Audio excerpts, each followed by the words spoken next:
अस्सलाम वालेकुम। आज हम पढ़ेंगे सीक्वेंसेस एंड सीरीज। तो सबसे पहले हम पढ़ते हैं sequence. Sequence, a list of order numbers separated by commas. Each number in the list is called a term. तो सीक्वेंस क्या होता है? सीक्वेंस ऐसे नंबर्स होते हैं जिनमें एक ख़ास ऑर्डर होता है या एक ख़ास पैटर्न होता है और हर नंबर दूसरे नंबर से कॉमा के साथ सेपरेटेड होता है। Each number in the list is called a term, और ईच नंबर उस सीक्वेंस के अंदर हर नंबर को हम एक टर्म कहते हैं। For example, sequence number 1, sequence number 2। तो यहाँ पे हमारे पास दो सीक्वेंस दिए गए हैं। सीक्वेंस नंबर 1 को आप देख लें, इसमें सबसे पहली जो टर्म है, सबसे पहला नंबर है वो है 2, उसके बाद कॉमा, उसके बाद 4, then comma, then 6, then comma. अब ये एक सीक्वेंस है जिसमें ख़ास ऑर्डर पाया जा रहा है, ये ख़ास पैटर्न से नंबर इसमें लिखे गए हैं और हर नंबर कॉमा के साथ सेपरेट हुआ है, तो इसको हम कहेंगे सीक्वेंस। इसी तरह अगर आप सीक्वेंस नंबर 2 देखें तो इसमें भी वही सारा पैटर्न चल रहा है, ख़ास ऑर्डर है नंबर्स के बीच में और हर नंबर कॉमा के साथ सेपरेटेड है। ओके, इसके बाद अब आप देखें कि यहाँ पे हमारे पास 2 पहला नंबर है और ये है फर्स्ट टर्म। इसी तरह सीक्वेंस नंबर 2 में भी हमारे पास जो पहला नंबर है वो है 2, बट टर्म कौन सी है वो है 1। तो वो जो ओरिजिनल नंबर होता है वो नंबर कहलाता है और उसके जो टर्म नंबर है वो डिफरेंट है।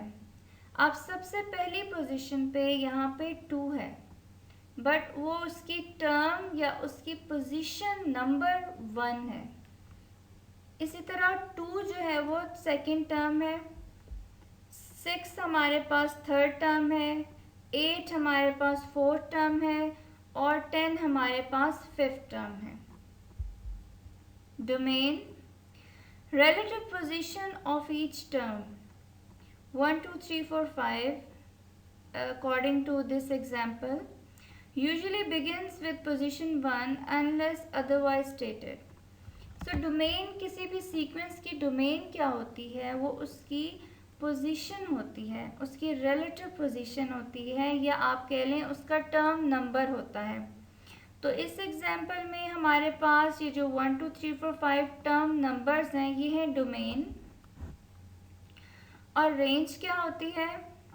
The actual terms of the sequence 2 4 6 8 10।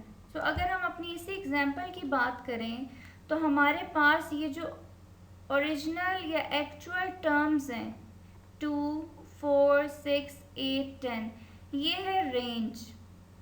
और इनकी जो टर्म नंबर्स हैं, ये फर्स्ट नंबर पे है, ये सेकंड नंबर पे है, ये थर्ड टर्म है, ये फोर्थ एंड फिफ्थ। तो ये 1 2 3 4 5 ये है हमारे पास डोमेन और ये एक्चुअल जो टर्म्स हैं वो हैं हमारे पास रेंज, और ये इन दोनों सीक्वेंस के लिए है।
सीक्वेंस नंबर 1, सीक्वेंस नंबर 2, यहाँ पे अगेन हमारे पास दो सीक्वेंस दिए गए हैं.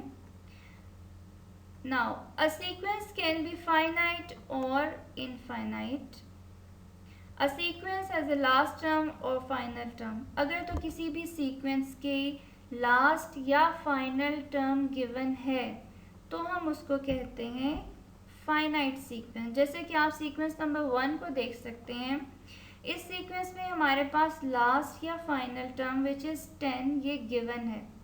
ऐसा सीक्वेंस कहलाता है फाइनाइट सीक्वेंस. और अगर किसी सीक्वेंस की लास्ट टर्म गिवन नहीं है और वो कंटिन्यू हुआ जा रहा है विदाउट स्टॉपिंग, और नॉर्मली और हम इसको शो करते हैं कॉमा से. जैसे कि आप सीक्वेंस नंबर 2 में देख सकते हैं, यहाँ पे हमने 10 के बाद कॉमा डाला है और उसके बाद डॉट से इसको शो किया गया. तो इन डॉट से हम इसकी इन्फिनिटी को शो करते हैं. इसकी कोई लास्ट टर्म मेंशन नहीं होती और ना ही इसकी कोई लास्ट टर्म होती है.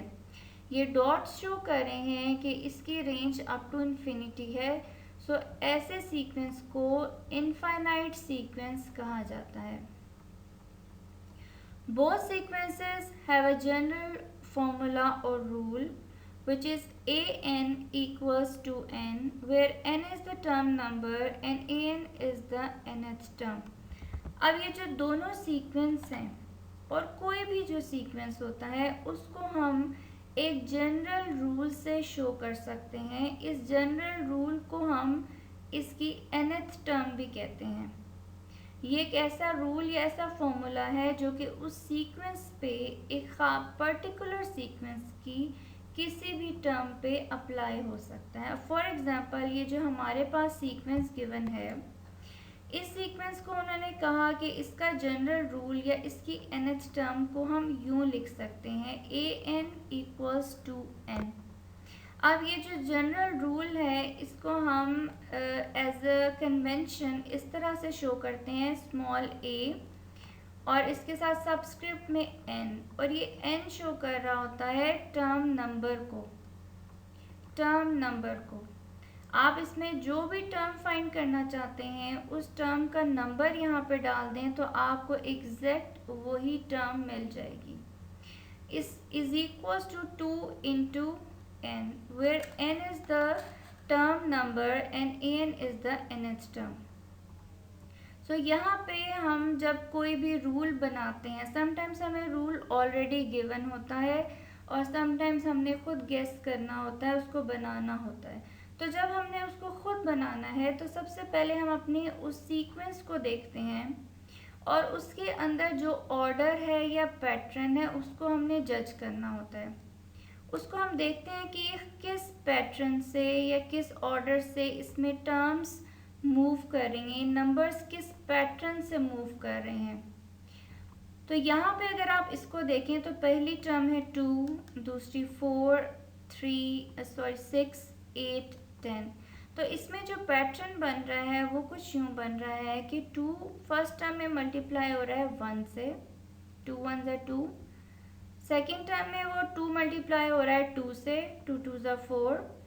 फिर 2 मल्टीप्लाई हो रहा है 3 से, तो ये 6 हो गया. फिर 2 मल्टीप्लाई हो रहा है 4 से और ये 8 हो गया.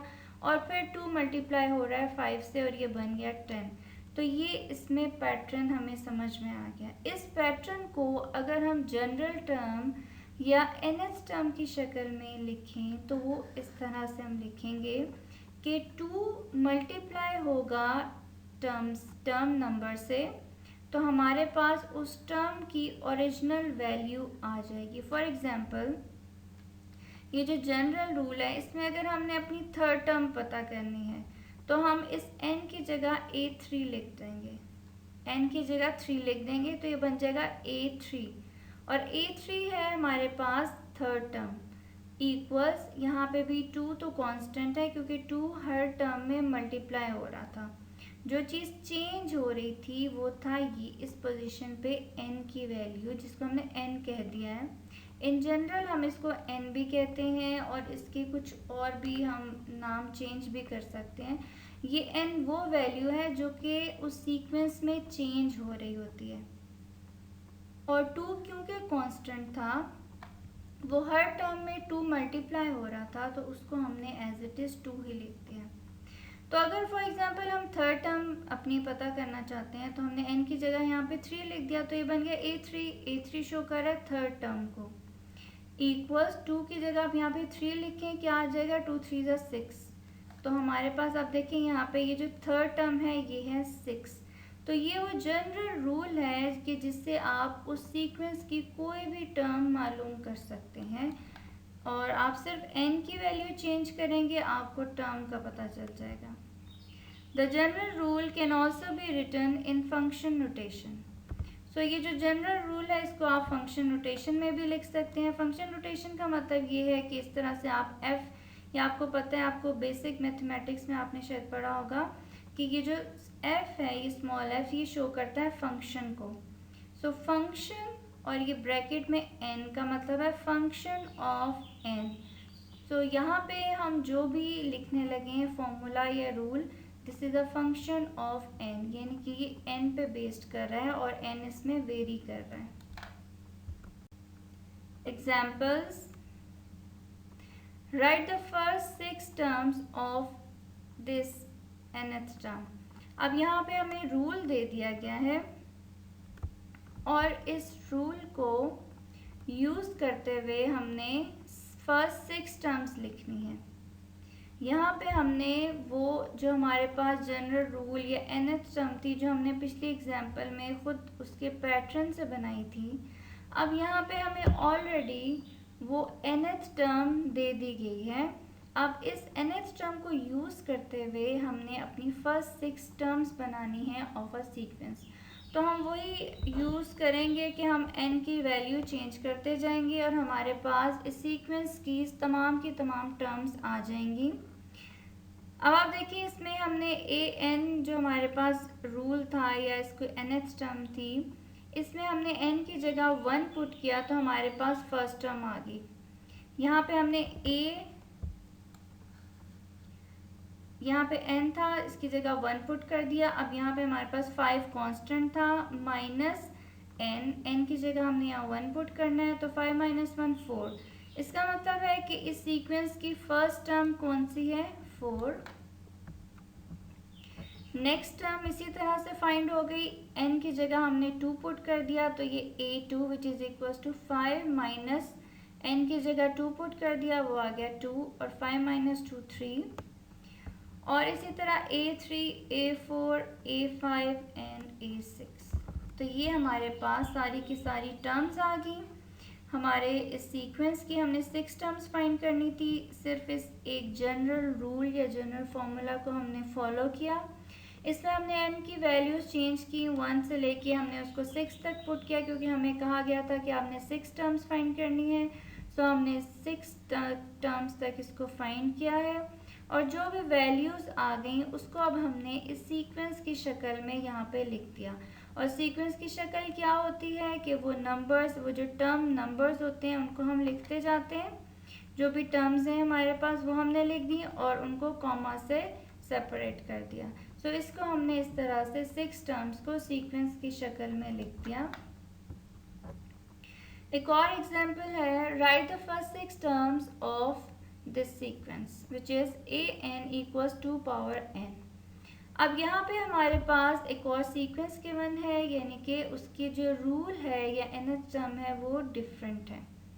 अब इसके लिए हमने क्या किया, सबसे पहले वही सेम तरीका है कि आपकी जो भी nth टर्म या रूल है उसमें आपने n की जगह 1 2 3 4 अप टू जहाँ तक आपको क्वेश्चन में मेंशन है आपने वैल्यूज़ पुट करती जानी है और हमारे पास आंसर आता जाएगा। अब हमने यहाँ पे an 2 की पावर n, यहाँ पे आप सबसे पहले 1 पुट करें तो ये आ जाएगा a1 और 2 power 1 which is equal to 2। तो पहली टर्म हमारे पास आ गई 2। इसी तरह सेकंड टर्म हमारे पास जब हम n में 2 पुट करेंगे तो हमारे पास यूँ सेकंड टर्म आ गई विच इज़ 4। n में हमने 3 पुट किया, n की वैल्यू 3 पुट की, हमारे पास टर्म आ गई 8, 4 की 16, 5 6, और यूँ हमारे पास ये 6 टर्म्स आ गई। और सीक्वेंस हमारे पास बन गया है ये 2 4 6, 2 4 8, 16, 32, 64। और अब हमने इन सारी टर्म्स को एक सीक्वेंस की शक्ल में यूं लिख दिया। Example, right a rule for the nth term. अब यहाँ पे इन्वर्स है, इन्वर्सली हमने काम करना है। वो किस तरह? इससे पहले जो भी हमने एग्जाम्पल की थी उसमें हमें रूल या nth टर्म या वो फॉर्मूला गिवन था और उस फॉर्मूला को यूज़ करते हुए हमने अपनी टर्म्स फाइंड की थी या हमने अपना सीक्वेंस फाइंड किया था। अब यहाँ पे हमने इन्वर्सली काम करना है। यहाँ पे हमें टर्म्स ऑलरेडी गिवन है, इन टर्म्स को यूज़ करते हुए हमने अपना वो रूल या nth टर्म फाइंड करनी है या बनानी है। तो सबसे पहले जो हमारे पास इसमें इस एग्जाम्पल में ए एग्जाम्पल है या ए पार्ट है, इसमें आप देखिए हमारे पास 4 टर्म्स गिवन है और 4 टर्म्स के बाद चूँकि कॉमास भी आ रहे हैं, सॉरी डॉट्स भी लगे हुए हैं, तो डॉट्स ये शो कर रहे हैं कि ये एक इनफाइनाइट सीक्वेंस है। बहरहाल हमारे पास जितनी भी टर्म्स गिवन होती हैं उन टर्म्स को हम अच्छी तरह से देखते हैं, गौर करते हैं, उनके पैटर्न को हमने जज करना होता है। अब अगर आप इन टर्म्स को देखें और इनके पैटर्न को अगर आप जज करने की कोशिश करें तो इस पैटर्न में हमारे पास न्यूमरेटर में जो भी टर्म्स हैं वो सारी कांस्टेंट हैं। न्यूमरेटर में हमारे पास सिर्फ 2 2 2 चल रहा है, यानी कि इसका मतलब है 2 तो कांस्टेंट हो गया। अब हमारे पास जो चेंज करी हैं वैल्यूज़ वो हैं डिनोमिनेटर की।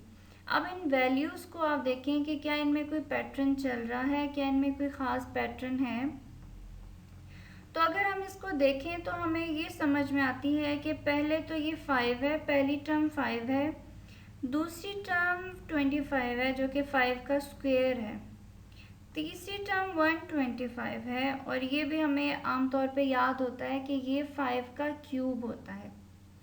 और अगली टर्म अगर आप चेक कर लें, अगर ये आपको इन 2 या 3 टर्म्स में इतना पैटर्न समझ में आ रहा है कि ये 5 है और ये 5, नेक्स्ट टर्म जो है हमारे पास वो 5 का स्क्वायर है, ये 5 का क्यूब है, तो आप इसको खुद ही चेक कर लें कि क्या ये 5 पावर 4 है। Yes, this is 5 power 4 which is 625। तो यूँ हमें इन टर्म्स का सीक्वेंस समझ में आ गया जो कि कुछ यूँ है। इन टर्म्स को हम यूँ लिख सकते हैं 2 जो सब में कांस्टेंट है और जो डिनोमिनेटर में है उसमें सबसे पहली टर्म 5 है, उसकी पावर 1 है, सेकेंड 5 की पावर 2 है, फिर 5 की पावर 3 है, फिर 5 की पावर 4 है। तो इस तरह से हमने थोड़ा सा अपनी टर्म्स को जज किया, जो कांस्टेंट थे उनको हमने रहने दिया, उसी तरह से जो चीज़ चेंज हो रही है, जो टर्म्स चेंज हो रही हैं उन पे हमने कंसंट्रेट किया, उनको हमने देखा कि उसमें किस तरह से चेंज आ रहा है, क्या पैटर्न चल रहा है। तो इस सीक्वेंस में तो हमें समझ में आ गई कि ये पैटर्न है। अब इस पैटर्न को अगर हम इन जनरल लिखना चाहें, क्योंकि हमने रूल या फॉर्मूला लिखना होता है जो कि इन जनरल होता है जिसमें n इन्वॉल्व होता है और n वो होता है कि जो वेरी कर रहा था। आपके सीक्वेंस में जो कांस्टेंट है वो तो एज अ कांस्टेंट ही लिखे जाते हैं। जैसे कि इस सीक्वेंस में अगर आप देखें ये 2 कांस्टेंट है, तो ये जनरल टर्म में या रूल में भी ये 2 कांस्टेंट ही लिखा गया है, 2 ही लिखा गया है। इसी तरह डिनोमिनेटर में ये 5 कांस्टेंट चलता जा रहा है, ये हर टर्म में 5 5 ही है, कांस्टेंट है। तो इसके रूल या जनरल टर्म में भी ये 5 एज अ कांस्टेंट 5 ही लिखा जाएगा। अब जो वेरी कर रहा है, जो चेंज हो रहा है, वो है 5 की पावर 1 2 3 4। तो हम n को इस वेरी करने वाली पोजीशन पे लिखते हैं। यहाँ पे इसकी पावर चेंज हो रही है तो हम यहाँ पे लिखेंगे 2 डिवाइडेड बाय 5 पावर n। तो ये बन गई हमारे पास इसकी nth टर्म या इसका रूल। एक और एग्जांपल है हमारे पास जिसमें हमारे पास टर्म्स हैं 3 5 7 9 और अगेन क्योंकि ये डॉट से शो हो रही है तो हम पहचान सकते हैं कि ये इनफाइनाइट सीक्वेंस है। The sequence can be written as this. अब इस सीक्वेंस को हम इस तरह से कैसे लिख सकते हैं? सबसे पहले तो हम इसको खुद ही देखते हैं कि इस सीक्वेंस में क्या पैटर्न चल रहा है। सबसे पहले एक तो खैर हमें देखते ही पता चल गया कि ये ऑड नंबर्स हैं, 3, 5, 7, 9 ये ऑड नंबर्स चल रहे हैं। अच्छा, लेकिन हम इन ऑड नंबर्स को एज अ फॉर्मूला या एज अ रूल किस तरह से लिखें। हम उनको ऑड नंबर्स तो वर्ड्स में तो नहीं लिख सकते, हमें तो उसका फॉर्मूला बना के देना है, उसकी एक nth टर्म बना के देनी है यहाँ पे। तो यहाँ पे हम देखते हैं कि उसके हम इन जो भी हमारे पास नंबर्स हैं इनके पैटर्न क्या चल रहा है। तो आप देखें कि यहाँ पे जो हमारे पास पहली टर्म है ये है 3, अगली है 5, 9, 7, 9। सबसे पहले तो हमने ये देख लिया कि हर टर्म और दूसरी हर दो टर्म्स के दरमियान जो डिफरेंस है वो 2 का डिफरेंस चल रहा है। ठीक, अब यहाँ पे हम क्या इसको इस तरह से लिख सकते हैं, ये देखें। सबसे पहली टर्म को क्या हम इस तरह से लिख सकते हैं कि ये 2 मल्टीप्लाई हो रहा है 1 से प्लस 1 हो रहा है, यानी कि वो जिस नंबर से मल्टीप्लाई हो रहा है ये वो है 1 और उसमें ऐड कर रहे हैं हम 1। उसके बाद सेकंड जो हमारे पास टर्म है वो यूँ आ जाएगी, 2 मल्टीप्लाई हो रहा है 2 से प्लस 1। पहली आप देखें 2 इंटू 1 2 प्लस 1 3, तो ये पहली टर्म बन गई 3।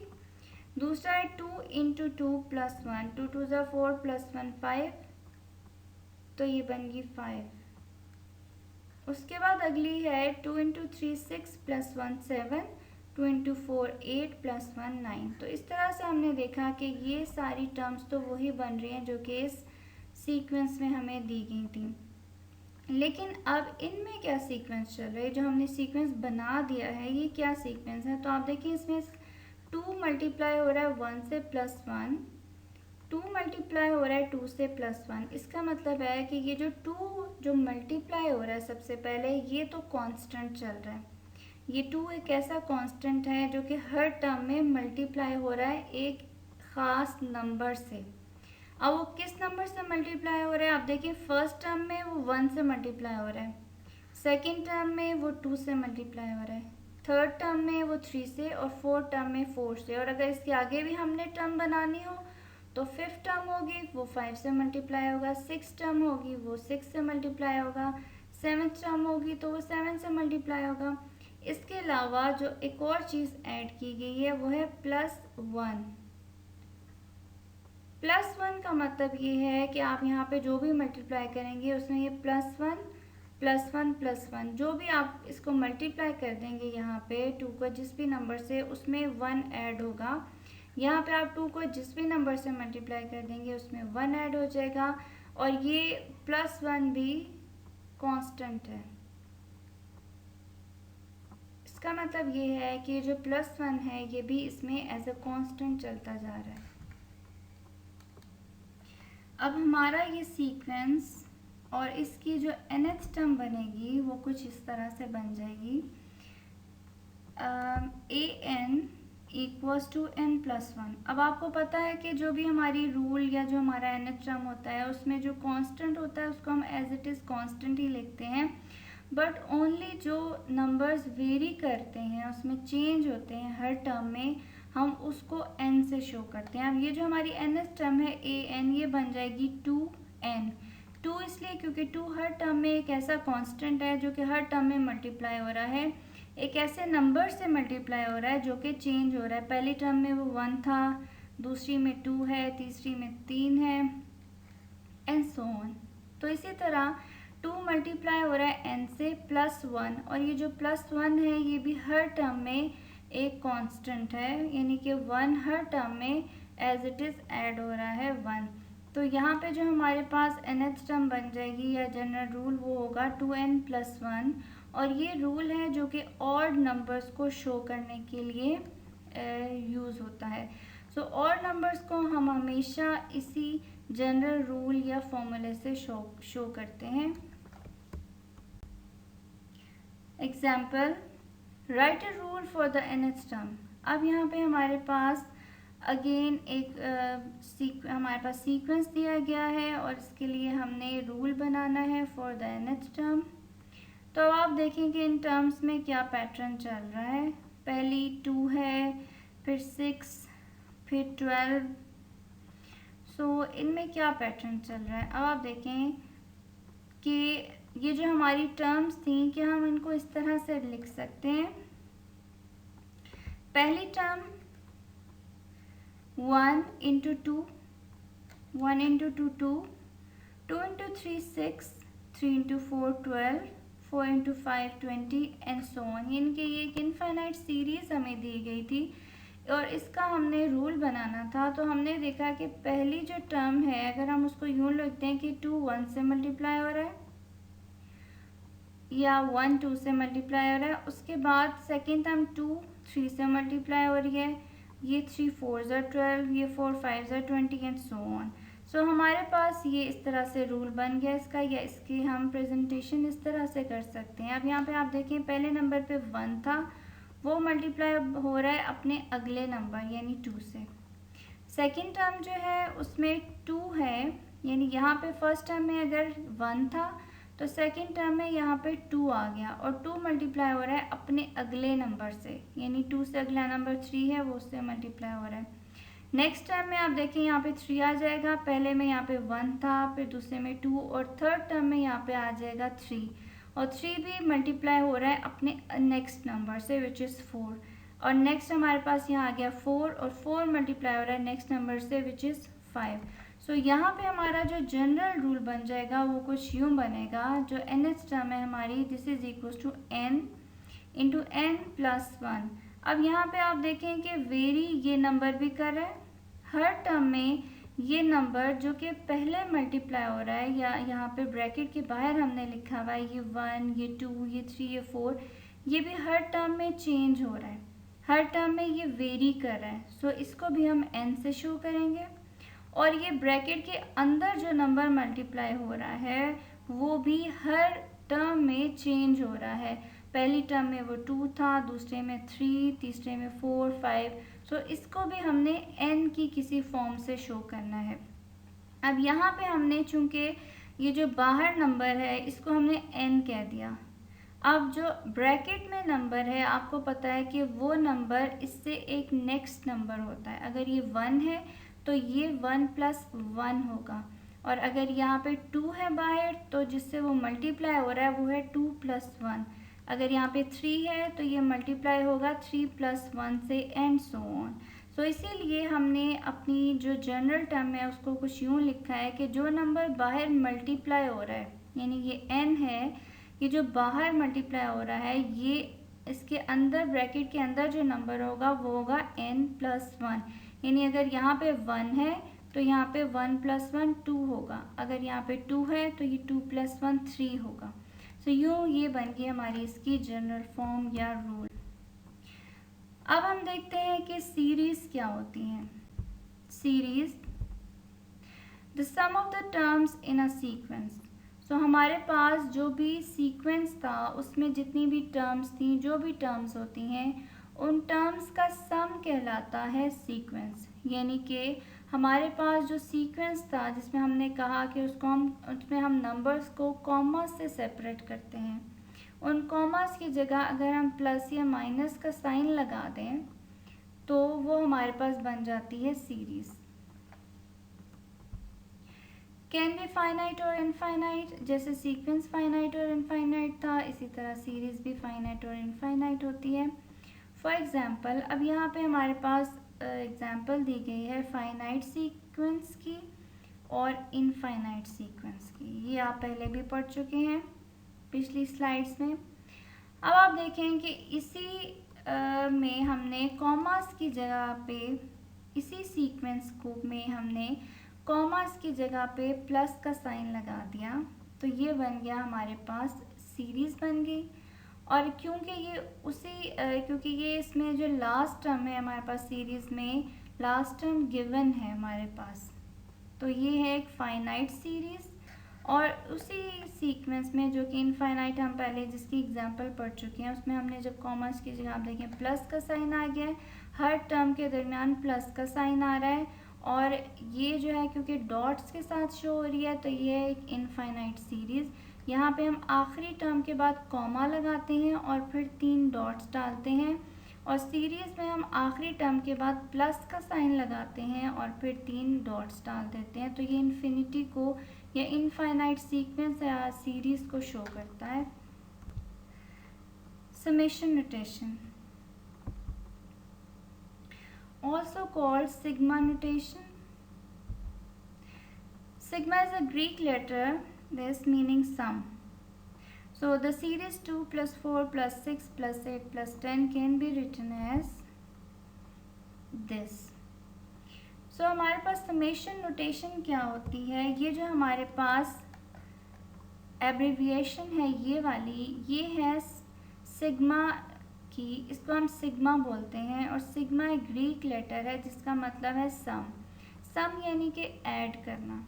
तो क्योंकि हमारे पास सीरीज़ में टर्म्स ऐड हो रही होती हैं तो इसीलिए हम उनको सिग्मा नोटेशन से शो करते हैं। यानी कि हमारे पास जितनी भी ये टर्म्स हैं, फॉर एग्जांपल ये हमारे पास जितनी भी टर्म्स हैं, इनका जो सम है यानी ये ऐड हो रही हैं, तो इनकी एक ख़ास नोटेशन बनाई जाती है जिसको कहा जाता है सिग्मा नोटेशन। और ये इस वक्त जो हमारे पास एग्जांपल है 2, 4, 6, 8, 10 विच ये जो हैं इवन नंबर्स हैं, these are in even numbers. तो इनकी जो नोटेशन सिग्मा नोटेशन बनेगी वो कुछ यूँ बनेगी। समेशन 2i, और ये i की वेरिएशन शो कर रहा है कि i मूव कर रहा है 1 to 5। i is called the index of summation.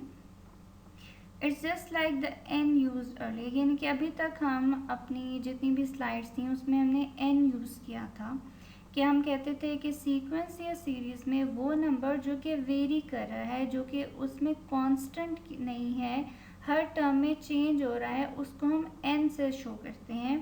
तो ये वही n है जिसको हम i से शो कर रहे हैं। यानी कि n के 2-3 नाम हैं, आप समझ लें कि वो नंबर जो कि वेरी करता है उसको आप 2-3 उसके नाम रख सकते हैं। 2-3 में से कोई से भी आप नाम रख सकते हैं, जिनमें से एक n है, i है और इसके अलावा k है। तो नॉर्मली आप देखेंगे क्वेश्चंस में, बुक्स में, कि आपके वो टर्म जो कि वेरी कर रही होती है या जिसको हम nth टर्म बना देते हैं, उसको हम जो 3 नॉर्मली यूज़ किए जाते हैं उसके नोटेशंस या उसके नाम वो है n, k, i। तो n, k, i में से कोई भी उसमें नोटेशन यूज़ की जा सकती है। ओके, यहाँ पर इस वक्त जो हमारे पास दिया गया है ये एग्जाम्पल, इस एग्जाम्पल में आप देखें कि हमारे पास 2, 4, 6, 8, 10 है और ये है इवन नंबर्स। और इवन नंबर्स को अगर आप इसका एक पैटर्न जज करें, अगर आप इसकी एक जनरल टर्म बनाना चाहें तो वो किस तरह से आप बनाएंगे, इसका एक जनरल फॉर्मूला ये देखें, ये 2 मल्टीप्लाई हो रहा है 1 से, 2 1 ज़ा 2, 2 2 ज़ा 4, 2 3 ज़ा 6। ओके, यहाँ से हम दोबारा देखते हैं 2 1 ज़ा 2, 2 2 ज़ा 4, 2 3 ज़ा 6, 2 4 ज़ा 8, 2 5 ज़ा 10। इसका मतलब है कि इन तमाम टर्म्स में 2 एक कांस्टेंट है जो कि मल्टीप्लाई हो रहा है एक ऐसे नंबर से जो कि हर टर्म में चेंज हो रहा है। पहले में वो मल्टीप्लाई हो रहा था 1 से, दूसरे में वो मल्टीप्लाई हो रहा है 2 से, तीसरे में वो मल्टीप्लाई हो रहा है 3 से, फिर यहाँ 4 से और फिर यहाँ 5 से। सो इन जनरल हम उसको क्या लिख सकते हैं, 2 कांस्टेंट इनटू i। ये i वही n है जो कि हम पिछली स्लाइड्स में यूज़ कर चुके हैं। यहाँ पे डिफरेंट नोटेशंस इसलिए यूज़ की जा रही हैं ताकि आप यूज़ टू हो जाएं डिफरेंट नोटेशंस को यूज़ करने से, क्योंकि क्वेश्चन कभी i के साथ आ जाएगा, कभी n के साथ आ जाएगा, कभी k के साथ आ जाएगा और इसके अलावा भी कुछ नोटेशन हो सकता है यूज़ की जाए। आप हो सकता है नेट पे क्वेश्चन सर्च करें, उनको प्रैक्टिस करना चाहें तो वहाँ पे डिफरेंट नोटेशंस हों, तो बजाय इसके कि आप वहाँ पे कंफ्यूज हों या आप कहें कि वहाँ तो n था, ये i और ये k क्या है, तो आप यहीं पे ये चीज़ समझ लें कि ये वही n है, i है, k है। और हो सकता है कि इसकी नेट पे जब आप क्वेश्चंस या बुक्स में आप इसको सर्च करें इन क्वेश्चंस को, या फर्दर इन सीरीज़ को आप सर्च करें, आप रीड आउट करना चाहें, तो वहाँ पे आपको कुछ और भी नोटेशंस मिले। तो ये आपने चीज़ समझ जानी है कि ये वही n है, i, k है, ये एक ही चीज़ है। तो यहाँ पे आप देखें कि जो चीज़ वेरी कर रही थी उसको हमने आई से शो कर दिया। अब हम ये आई के वेरिएशन शो करते हैं। ये जो सिग्मा नोटेशन है ये है सम यानी कि ऐड हो रहा है, क्योंकि ये सारी टर्म्स ऐड हो रही हैं तो ये बता रहा है कि हर टर्म ऐड होगी। आप आई की जगह पे जब पहला नंबर 1 लिखेंगे, उसके बाद दूसरा जब लिखेंगे तो उससे पहले आप उसमें सम का साइन यानी प्लस का साइन लगाएंगे, फिर तीसरे से पहले प्लस का साइन, इस तरह ये सारी टर्म्स ऐड हो रही हैं। अब यहाँ पे ये सिग्मा नोटेशन में यहाँ पे जो 1 शो हो रहा है, ये 1 क्या चीज़ है, ये 1 आई की पहली वैल्यू बता रहा है। ये जो आई है ये कहाँ से स्टार्ट हो रहा है और ये कहाँ तक जा रहा है इसकी वैल्यू। अब यहाँ पे देखें 2 किससे मल्टीप्लाई हो रहा था, 1 से, फिर 2 किससे हो रहा है, 2 से। इसका मतलब है कि ये जो आई या एन है ये 1 से स्टार्ट हो रहा है और कहाँ तक जा रहा है, यहाँ पे 2 किससे मल्टीप्लाई हो रहा है, 5 से। इसका मतलब है कि जो आई है ये स्टार्ट हो रहा है 1 से और ये अप टू 5 तक जा रहा है, और उसको हम सिग्मा नोटेशन में इस तरह से शो करते हैं कि जो उसका स्टार्टिंग वैल्यू है आई की उसको हम यहाँ नीचे लिखते हैं और उसकी जो आखिरी वैल्यू है उसको 5 ये यहाँ पे हम इसको यहाँ लिखते हैं, और यही यहाँ पे बताया गया है आई गोज़ फ्रॉम 1 to 5। और इसको हम पढ़ते भी इसी तरह से हैं, summation to i where i goes from 1 to 5 या i varies from 1 to 5। The notation is read the sum from I is equals to 1 to 5 of 2i। यहाँ पे समटाइम्स ये जो नोटेशन शो हो रही है यहाँ पे सिर्फ 1 और 5 भी लिखते हैं, और समटाइम्स यूँ भी लिख देते हैं कि i is equals to 1, यानी यहाँ पे आप i equals to 1 और यहाँ पे 5 इस तरह भी लिख सकते हैं। Summation notation for an infinite series। Summation notation for the infinite series। अब यहाँ पे हमारे पास वही सीरीज़ है जो कि हमने पिछले एग्जाम्पल में की, पर वो वहाँ पे फाइनाइट थी, वो 10 पे स्टॉप कर गई थी। अब यहाँ पे वही सीरीज़ है जो कि 10 से आगे, यानी ये डॉट्स शो कर रहे हैं कि ये अब आगे इन्फिनिटी तक जा रही है। अब इस इनफाइनाइट सीरीज़ को अगर हम समेशन नोटेशन में लिखना चाहें तो हम किस तरह से लिखेंगे, इस तरह से। अब आप देखेंगे पीछे जो हमने समेशन नोटेशन लिखी थी और ये इसमें क्या फ़र्क आ गया, 2i भी वही है, सिग्मा भी वही है, i स्टार्ट भी 1 से हो रहा है, बट जो उसकी आखिरी लिमिट है या आखिरी टर्म नंबर है या उसका आखिरी नंबर है वो यहाँ पे चेंज हो गया है। Because the series is infinite, you must use I from 1 to infinity instead of stopping at the 5th term like before। पिछले एग्जाम्पल में हम 5th टर्म पे स्टॉप कर गए थे क्योंकि वो सीरीज़ ही स्टॉप कर गई थी। अब चूँकि ये सीरीज़ इन्फिनिटी तक जा रही है और ये जो साइन है ये इन्फिनिटी का साइन होता है, सो हम भी इसकी आखिरी लिमिट नहीं शो करते, इसको हम इन्फिनिटी तक, यानी आई स्टार्ट हो रहा है 1 से लेके इन्फिनिटी तक, यानी ये इनफाइनाइट सीरीज़ का साइन है। एग्जाम्पल्स, राइट ईच सीरीज़ इन समेशन नोटेशन। अब यहाँ पे हमारे पास कुछ सीरीज़ दी गई हैं और इनको हमने समेशन नोटेशन में लिखना है। तो सबसे पहले आप ए सीरीज़ को देखें। Notice the terms can be written as. आपको पता है कि हम जब भी कोई सीक्वेंस या सीरीज़ देते हैं तो सबसे पहले हम उसको कुछ नोटिस करते हैं, हम उसके पैटर्न को, उसके ऑर्डर को नोटिस करते हैं, क्योंकि हमने उसका वो जनरल पैटर्न या जनरल टर्म बनानी होती है, और वही समेशन नोटेशन में भी वही काम हमने करना होता है। तो यहाँ पे आप देखें जो टर्म्स हैं, पहली 4 है, दूसरी 8 है, तो कुछ यूँ लग रहा है कि जैसे पहली टर्म में, अभी हमने जनरल टर्म तो नहीं देखी, लेकिन अगर हम देखें तो यहाँ पे 4 मल्टीप्लाई हो रहा है 1 से, और सेकंड टर्म में हमारे पास 4 मल्टीप्लाई हो रहा है 2 से, फिर 4 मल्टीप्लाई हो रहा है 3 से, एंड सो ऑन। सो यूँ बन जाएगी हमारे पास ये एक सीरीज़, और उसका थोड़ा सा पैटर्न हमने जज कर लिया कि यहाँ पे 4 1 4, 4 2 8, 4 3 12, 4 4 16 एंड अप टू आप देखेंगे 4 को हम किससे मल्टीप्लाई करें, तो 100 आ जाए, ये अप टू वहाँ तक जा रहा है। सो इस पैटर्न को हम इन जनरल किस तरह से लिख सकते हैं, ये देखें 4 मल्टीप्लाई 1, 4 मल्टीप्लाई 2, 3, 4 अप टू 25। तो 100 कब आएगा, जब 4 मल्टीप्लाई होगा 25 से। 25 को जब हम 4 से मल्टीप्लाई करते हैं तो हमारे पास 100 बन जाता है। अब इसी चीज़ को हम इन जनरल लिख सकते हैं 4 into i, where i goes from 1 to 25। So summation notation में हम इसको किस तरह से लिख सकते हैं, 4 जो कि कांस्टेंट था, हर टर्म में 4 कांस्टेंट मल्टीप्लाई हो रहा है एक ऐसे नंबर से जो कि चेंज हो रहा है, और उस चेंज वाले नंबर को हमने आई से डिनोट कर दिया, 4 इंटू आई। अब ये जो नंबर चेंज हो रहा है हर टर्म में, वो स्टार्ट कहाँ से हो रहा है, 1 से, और वो कहाँ तक जा रहा है, 25 तक। तो इसी तरह हमने सिग्मा के नीचे 1 लिख दिया, उसका स्टार्टिंग पॉइंट या स्टार्टिंग नंबर, और अप टू 25 हो जा रहा है। तो ये बन गई सिग्मा नोटेशन इस सीरीज़ की। अब ये जो हमारे पास सेकंड सीरीज़ है, बी सीरीज़, इसमें हम नोटिस करते हैं कि हमारे पास जो टर्म्स हैं, क्या हम उनको इस तरह से लिख सकते हैं। आप देखें इस सीरीज़ में 1 divide by 2, 2 divide by 3, 3 divide by 4। अब यहाँ तो आप देखें बज़ाहिर सारी टर्म्स मूव भी हो रही हैं, यानी कि किसी भी टर्म में कुछ भी कांस्टेंट नहीं चल रहा। पर हमने ये चीज़ नोटिस करनी होती है, पैटर्न देखना होता है, कौन सा नंबर कांस्टेंट है, कौन सा नंबर मल्टीप्लाई हो रहा है, क्या ऐड हो रहा है, और क्या इसमें वेरी और क्या कांस्टेंट है। अब आप देखें यहाँ पे ऊपर 1 है, पहले हम टर्म्स को थोड़ा सा देखते हैं। इस पहली टर्म में न्यूमरेटर में 1 है, डिनोमिनेटर में 2, सेकेंड टर्म में 2 है और नीचे 3।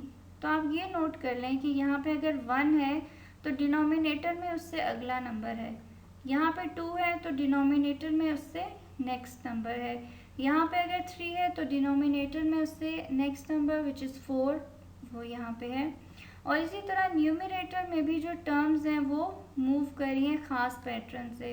1 है, उसके बाद नेक्स्ट, उससे नेक्स्ट नंबर आ गया, नेक्स्ट टर्म में उससे नेक्स्ट नंबर आ गया, नेक्स्ट टर्म में उससे नेक्स्ट, और ये एक इनफाइनाइट सीरीज़ है। तो हम इसको कुछ यूँ लिख सकते हैं इसी सीरीज़ को कि न्यूमरेटर में है 1 और डिनोमिनेटर में 1 प्लस 1 हो जाएगा। अगर न्यूमरेटर में नेक्स्ट टर्म में 2 है तो डिनोमिनेटर में उससे नेक्स्ट नंबर 2 प्लस 1 हो जाएगा। अगली टर्म में हमारे पास न्यूमरेटर में 3 है तो डिनोमिनेटर में 3 प्लस 1 यानी कि 3 का नेक्स्ट नंबर 3 प्लस 1 हो जाएगा, and up to so on.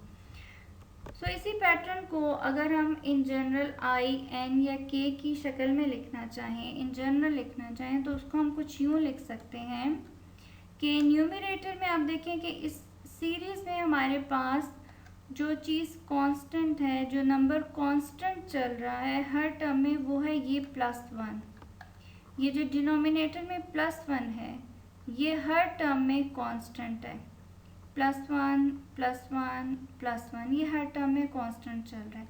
इसके अलावा जितने भी नंबर हैं वो हर टर्म में चेंज हो रहे हैं, यानी कि पहली टर्म में 1 था ऊपर भी और यहाँ भी, दूसरी टर्म में यहाँ 2 है, यहाँ भी 2 है, तीसरी में 3 है, 3 है, 4 है, 4 है, यानी कि ये वो नंबर्स हैं जो कि हर टर्म में चेंज हो रहे हैं।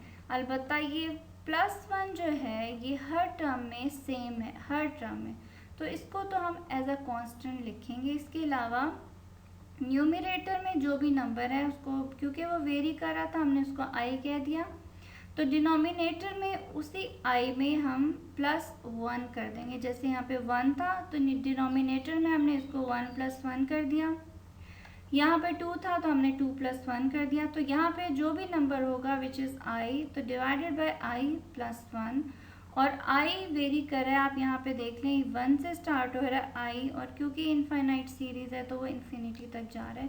तो इसकी समेशन नोटेशन क्या बन जाएगी हमारे पास, कुछ यूँ, आई डिवाइडेड बाय आई +1, और ये सिग्मा नोटेशन, आई स्टार्ट हो रहा है 1 से लेके इन्फिनिटी तक। Example, find the sum of the series. अब यहाँ पे हमारे पास, इससे पिछले एग्जाम्पल्स में तो हमें सीरीज़ दी गई थी हमने उससे उसकी सिग्मा नोटेशन बनानी थी। सो यहाँ पे हमारे पास ऑलरेडी सिग्मा नोटेशन दे दी गई है, यानी कि ख़ास पैटर्न दे दिया गया है उस सीरीज़ का क्या है, और वो सीरीज़ कहाँ से स्टार्ट होके कहाँ तक जा रही है ये हमें बता दिया गया है, और हमने फाइंड करनी है सीरीज़। तो ये उससे ज़्यादा आसान काम है। सबसे पहले तो आप देखें कि के, आप देखें यहाँ पे एक डिफरेंट नोटेशन यूज़ की जा रही है। सबसे पहले हमने एन यूज़ किया था, फिर हमने आई यूज़ किया, अब हम के यूज़ कर रहे हैं। तो ये आप चीज़ समझ चुके हैं कि एक ही चीज़ के डिफरेंट नाम हैं। अब यहाँ पे हम देखते हैं कि के की वैल्यू स्टार्ट हो रही है 5 से और वो जा रही है 10 तक, जो कि इस एरो से शो किया जा रहा है, और 10 इसकी लास्ट वैल्यू है।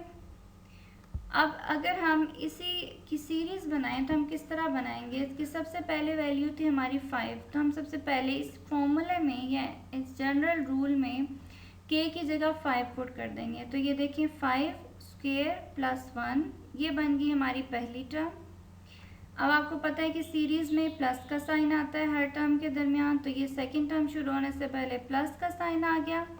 अब हमने सेकेंड जो है हमारे पास नंबर होगा 5 के बाद 6, 6 स्क्वायर प्लस 1, फिर प्लस आ गया, फिर आ गया 7 square plus 1, and up to हम इसको लेके गए 10 तक, 10 स्क्वायर प्लस 1, और इसको हमने सॉल्व किया कैलकुलेटर की मदद से, और सॉल्व किया तो हमारे पास इस सीरीज़ का सम आ गया 361।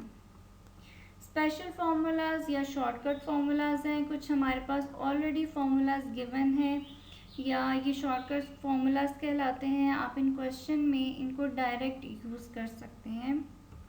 फॉर एग्जांपल सबसे पहला जो हमारे पास शॉर्टकट फार्मूला है वो है समेशन 1, और आई वेरी कर रहा है 1 to n इक्वल्स n, यानी कि आप अगर 1 को ऐड कर रहे हैं n टाइम्स तो उसकी वैल्यू आ जाएगी n। फॉर एग्जांपल अगर मैं आपको कहूँ कि आप 1 को 5 टाइम ऐड करें तो वो क्या बन जाएगा, 1 + 1 + 1 + 1 + 1 इक्वल्स टू 5। इसका मतलब है कि आप 1 को जितनी दफ़ा ऐड करेंगे आपका आंसर वही नंबर आएगा। अगर आप 1 को 10 दफ़ा ऐड करेंगे तो आपका आंसर 10 आएगा। अगर आप 1 को 20 टाइम्स ऐड कर रहे हैं तो आपका आंसर 20 आ रहा है। तो ये फॉर्मूला यही बता रहा है कि आप समेशन 1 करें, यानी आप 1 को ऐड कर रहे हैं 1 से लेके n तक, तो आपका आंसर आ जाएगा 1।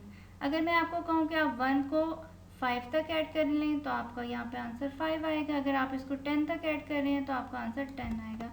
तो ये एक शॉर्टकट फॉर्मूला है, कहीं भी आपको अगर समेशन 1 गिवन है तो आप उसमें डायरेक्ट यूँ लिख सकते हैं। दूसरा शॉर्टकट फॉर्मूला ये है summation i, where i goes from 1 to n and this is equals to n × n + 1 / 2। यहाँ पे ये बता रहे हैं कि अगर आपके पास सम कुछ यूँ हो रहा है कि फॉर एग्जांपल आई है, आई सम हो रहा है और आई की वैल्यू 1 to n जा रही है, यानी कि आप कह लें कि अगर हम कह लें कि 1 to 10 तक जा रही हैं तो कुछ यूँ सम हो रहा होगा 1 + 2 + 3 + 4 + 5 + 6 अप टू +10 तक। तो इन शॉर्टकट आप उसका फॉर्मूला ये लिख सकते हैं, यानी कि आप डायरेक्ट ये फॉर्मूला लगा सकते हैं उसके लिए।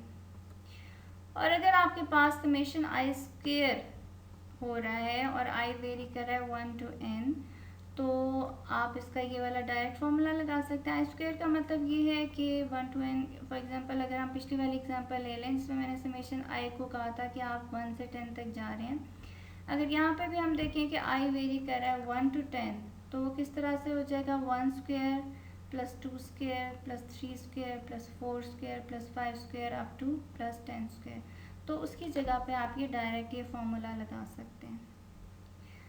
एग्जाम्पल फाइंड द सम। अब यहाँ पे आप देखिए हमारे पास गिवन है summation I square, I very कर रहा है 1 to 10। अब यहाँ पे आप देखें कि हम यूज़ कर सकते हैं अपना थर्ड शॉर्टकट फार्मूला जो कि अभी हमने पढ़ा समेशन आई स्क्वायर का फार्मूला। यहाँ पे आई स्क्वायर तो सेम है बट यहाँ पे n की जगह पर्टिकुलर एक नंबर दे दिया गया है विच इज़ 10।